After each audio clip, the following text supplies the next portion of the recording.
Welcome to the wonderful world of ELA with Mrs. J. I'm Hannah Johnson, introducing narrative techniques.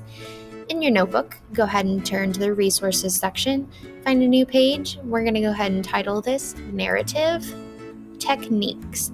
Now, narrative is just a fancy word for story, so any fiction story you read or write is considered a narrative. Now, there are 6 things that have to happen in order for it to be considered a narrative.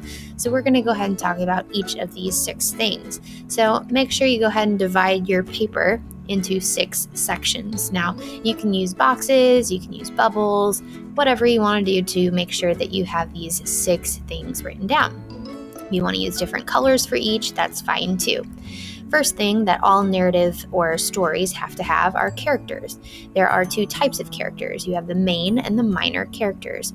Now, the main character can either be the protagonist, think pro as in good guys, or the antagonist. Now, when I think ant, I think of ants are bad. Those are your villains.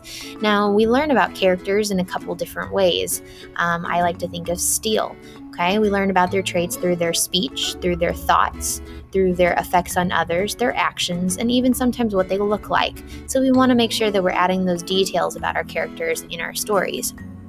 Sometimes the author tells us directly. Sometimes we have to kind of use our clues to figure out what the character's trait is. Second thing is the setting. Okay, the setting is the time and the place.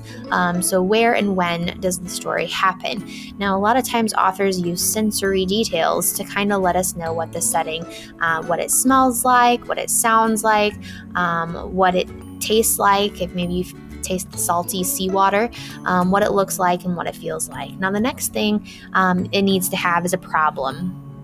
Okay, now here I kind of messed up and I stopped the video, so I'm just going to show you using my screen. So the problem is also known as the conflict of the story. Now you have your character, man, versus one of 4 problems. Maybe another character. You could have man versus nature, man versus society, or man versus self. So the problem of the story is always going to be one of those 4 things. Now the next thing that your story has is a solution. So a couple things that make the problem worse, a turning point, and then the problem becomes solved. All stories and narratives also have a theme. Now, the theme is kind of like the heart of the story. It's the message. So what is the story trying to tell us? For an example, embarrassment, bravery, friendship, family, loyalty. It's the big idea.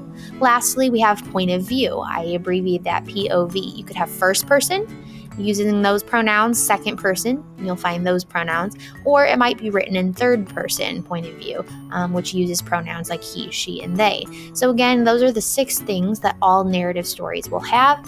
And thanks for watching ELA with Mrs. J. Wishing you a wonderful day. Woohoo!